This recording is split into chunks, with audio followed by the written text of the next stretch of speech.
All right, ladies and gentlemen, how you guys doing tonight? It's Thursday, October the 29th, 2020. Welcome to another metallic episode of Music of Destruction. Bringing you guys the very best in metal-related content right here on YouTube. If you missed anything in the past week, click that eye in the upper right corner of the screen right now. There'll also be links in the end screen to other videos, but please get caught up on all my latest videos. I would greatly appreciate that. Also, if there's anything you want me to cover or review, drop it in the comments section down below. I do strive to provide value every time you guys decide to watch one of my videos. However, please don't request slam or deathcore. No point reviewing them. I fucking hate them. Welcome to Top 15 Thursdays right here on the channel. And tonight I decided to do my top 15 sludge metal albums, as this is a genre that's been requested by many people on live streams, in the comments section, etc., etc. So I figured, yep, time to give something to my viewers like I always do. So I hope you guys buckle in and enjoy this episode. So I cannot wait to get into this video with you guys. So we're not going to waste any time. We're going to get right into it here. Coming in at number 15, Corrosion of Conformity-Animosity, released in 1985 on Death Records. And you know, Corrosion of Conformity, along with Melvins, are considered to be one of the pioneers of sludge metal. This is a great album full of amazing deep cut riffs with some really muddy production and really sludgy atmosphere and things like that. Vocals on this album are absolutely incredible. This is a really powerful album from Corrosion of Conformity, and I do want to get some of their records because they are one of the bands I grew up with and one of the first southern sludge bands I ever heard. So number 15, Animosity from Corrosion of Conformity. Coming in at number 14, we have another Corrosion of Conformity record with Blind, released in 1991 on Relativity Records. You can check out my review. I did review this album. One of my favorite sludge metal albums of all time. It's got such great hooks and melody, but it's also got a deep, muddy, boggy atmosphere of pure hatred and vile venom that begs to be heard. So make sure you check out number 14, Corrosion of Conformity with Blind. Coming in at number 13, we have another Corrosion of Conformity album. Can you tell I really like this band? With Deliverance, released in 1994 on Columbia Records. Another gem in the discography for Corrosion of Conformity. This is a great, powerful, heavy southern sludge metal album of pure swamp fucking gas and bayou-filled mist in the hot summer night. This is a fucking amazing record. If you like sludge metal, heavy, dark, and intense, you're going to love Corrosion of Conformity. And Deliverance is a really powerful album, and it will have you drawn in for the whole listen. Great record. Coming in at number 12, we have one of the other pioneers of sludge metal with Melvins Bullhead, released in 1991 on Boner Records. Yeah, I know, a funny name for a label. Melvins are considered to be one of the greatest sludge metal bands in existence, and I completely agree. Buzz Osborne, the only original member of the band. This is an amazing, atmospheric, dark, southern, sludgy album with great guitar riffs and great bass work. Actually, really overdrone bass on a lot of Melvins stuff. This is a fucking killer album. If you haven't heard Bullhead from Melvins, go listen to it. It's amazing, one of my favorites.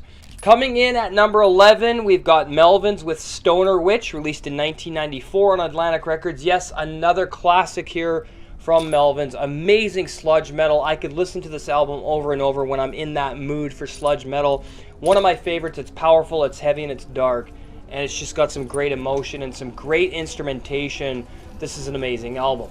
Coming in at number 10, we have another Melvins album with Houdini, released in 1993. This is actually my favorite Melvins record. This one is really dark and psychedelic, and I can certainly tell where bands like Acid Bath and Eyehategod got a lot of their influence from with bands like Melvin, because they've always had like a psychedelic, nightmarish drug overtone to their music, and this album is no fucking different. This is literally like When the Kite String Pops before Acid Bath made When the Kite String Pops. It has a lot of those similarities, and if you listen to Houdini from Melvins, you'll know what I mean. Number 10. Coming in at number 9, we have another sludge metal legend, Eyehategod, in the Name of Suffering, released in 1990 on Intellectual Convulsion Records. This is a fucking powerful southern sludge metal attack. It's really dark and grimy and sludgy and muddy and boggy, and it's got a great southern hot atmosphere, but very drug-induced, very psychedelic, very terrifying from Eyehategod, which is what their whole goal of their music is to make you feel like that lethargic drug sickness that overshadows this art, and this is a great album. In the Name of Suffering from Eyehategod gets number 9. Coming in at number 8, Eyehategod-Take is Needed for Pain. This is a fucking killer southern sludge metal masterpiece of epic proportions. I have not got any Eyehategod in my collection at the moment, but that's going to change very, very soon, because these are one of my favorite sludge metal bands, and this fucking album is no exception. This is a classic that you must own if you're a fan of sludge. This is very fucking psychedelic and dark and hateful and really awesome southern sludge metal with some great instrumentation here that you definitely have to hear. Number 8, Take is Needed for Pain from Eyehategod. Coming in at number 7, another Eyehategod masterpiece with Dope Sick. This album to me is an album that begs to be heard by anyone of southern, any fan of southern sludge, I should say. Fucking sick album, literally dope sick. The atmosphere on this will have you wishing, if you ever tried opiates, that you never did, because you can literally feel the withdrawal on this record, and the atmosphere here illustrates somebody in the grip of a dope sick paralysis, and the riffing and the drumming and the bass work and the vocals all convey that pain and that withdrawal. This is a sick fucking album. Coming in at number 6, another Eyehategod masterpiece with Confederacy of Ruined Lives, released in 2000. This was a subsequent amazing follow-up to Dope Sick and one of my favorite Eyehategod albums. As you can see, there's 4 in this list because Eyehategod is just that fucking good. And this album is fucking amazing. It's like an amalgam of drug-induced hatred and misanthropy with that southern sludge, bog, mud, heat, fucking mist around like the moonlight at a swamp. You guys know what a bayou is. That's what this fucking album sounds like. That's great stuff here with Eyehategod Confederacy of Ruined Lives. Coming in at number 5, Down, Over the Under, released in 2007 on Down Records. Phil Anselmo, what more do I need to say? Jimmy Bower, some amazing stuff going on here. And Rex Brown was in Down for a period as well. Not sure if he's on this album or not. He might be. Didn't really research at the moment because I wanted to get this done tonight. I am very tired. But anyway, yes, Over the Under, released in 2007. Amazing Down album. One of the greatest southern sludge metal classics. I mean, it's Phil. You can't go wrong. Coming in at number 4, Down, A Bustle in Your Hedgerow, released in 2002 on Elektra Records.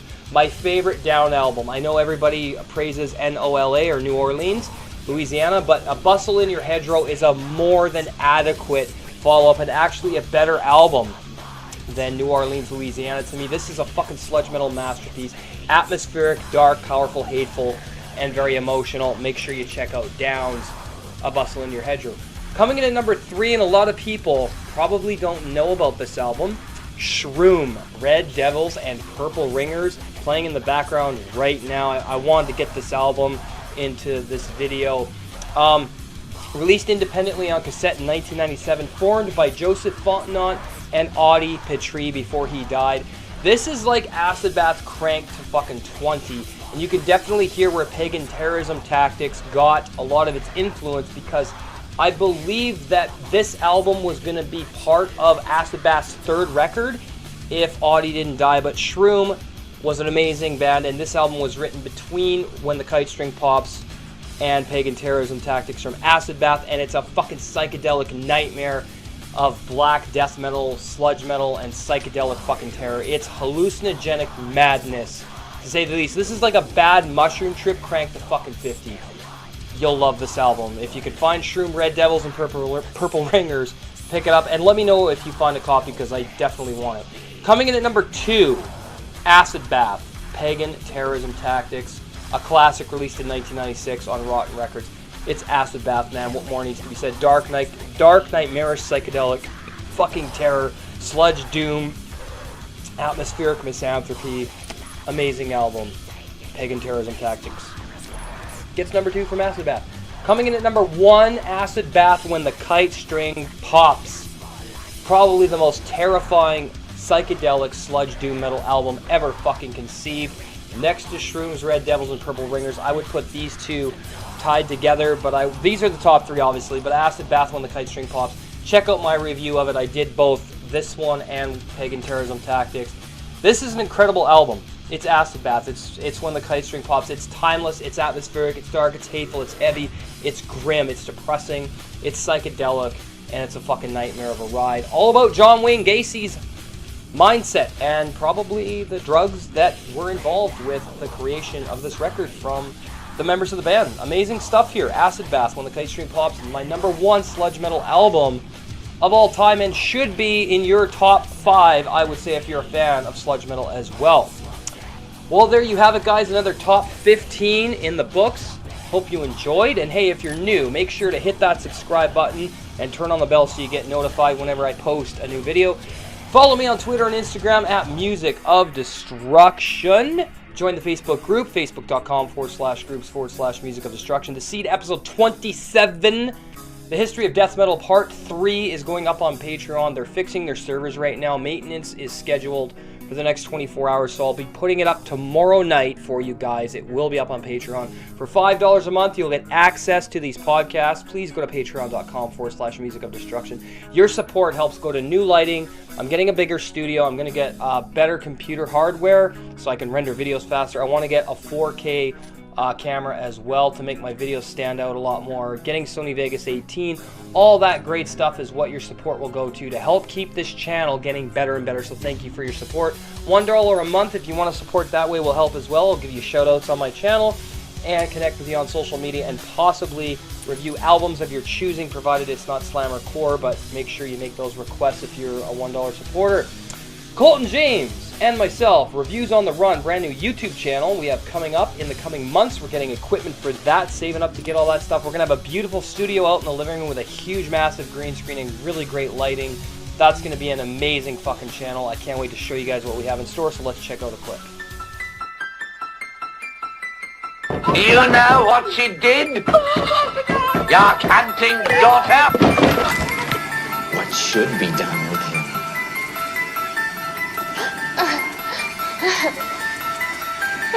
I don't know. I don't think that's true.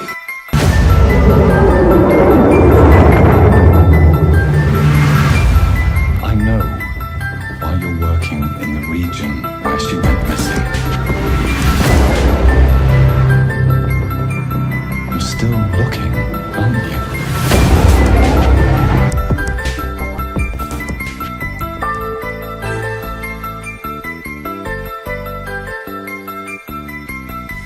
And we are back. Shoutouts, Metalbands Chronicles, King of Swords, Ass Metal, Backwards Metal. Great friends in the metal community. They're great content creators. Check them out. Thank you very much for watching. See you next time. I will be doing Metal Album Warfares tomorrow night, Saturday. Another special review for my friend's band. So I'm going to surprise you with that. Have a great night. Stay fucking metal. Cheers.